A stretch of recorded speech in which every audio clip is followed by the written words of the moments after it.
+1 humanities എടുക്കുന്ന കുട്ടികളോട് ഒരു വട്ടമെങ്കിലും കേട്ടിട്ടുണ്ടാവും, നീ എന്തിനാ ഹ്യൂമാനിറ്റീസ് എടുത്ത്, നിനക്ക് സയൻസോ അല്ലെങ്കിൽ കൊമേഴ്സ് ആയിട്ട് കൊടുത്താൽ മതിയായിരുന്നില്ലേ?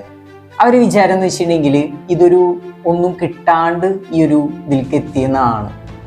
അപ്പോൾ പിന്നെ ഹ്യൂമാനിറ്റീസ് എടുത്തിട്ടുണ്ടെങ്കിൽ അതൊരു മോശമായിട്ടുള്ള കോഴ്സാണെന്നാണ് അവർ തെറ്റിദ്ധരിച്ചിരിക്കുന്നത്. അപ്പോൾ അങ്ങനെ പറയുന്നവരോടൊക്കെ പോകാൻ പറയും, ഹ്യൂമാനിറ്റീസ് എടുത്ത ഒരു കുട്ടിക്ക് കുറേ ഓപ്പർച്യൂണിറ്റികൾ നിങ്ങളെ കാത്തിരിക്കുന്നുണ്ട്. നമ്മൾ സെലിബ്രേറ്റ് ചെയ്യുന്നത് നമ്മളെ one of the best leader Shashi Tharoor വരെ ഈ ഒരു ഹ്യൂമാനിറ്റീസ് ബാക്ക്ഗ്രൗണ്ടിൽ നിന്നാണ് ഈ ഒരു നിലയിലെത്തിയത്. ഹ്യൂമാനിറ്റീസ് എടുത്തിട്ട് ഇങ്ങനെയൊക്കെ എത്താമെന്ന് കാണിച്ചു തന്നൊരു വ്യക്തിയും കൂടിയാണ്. അപ്പോൾ ഹ്യൂമാനിറ്റീസിൻ്റെ ഓപ്പർച്യൂണിറ്റികളും കാര്യങ്ങളൊക്കെ അറിയണമെങ്കിൽ നിങ്ങൾ ജസ്റ്റ് ഒന്ന് എൻ്റെ അക്കൗണ്ട് ഫോളോ ചെയ്തിട്ട് നിങ്ങൾ കമൻറ്റിൽ ഹ്യൂമാനിറ്റീസ് കമൻറ്റ് ചെയ്തിട്ടുണ്ടെങ്കിൽ നിങ്ങൾക്ക് DM അയച്ചിരുന്നതാണ്.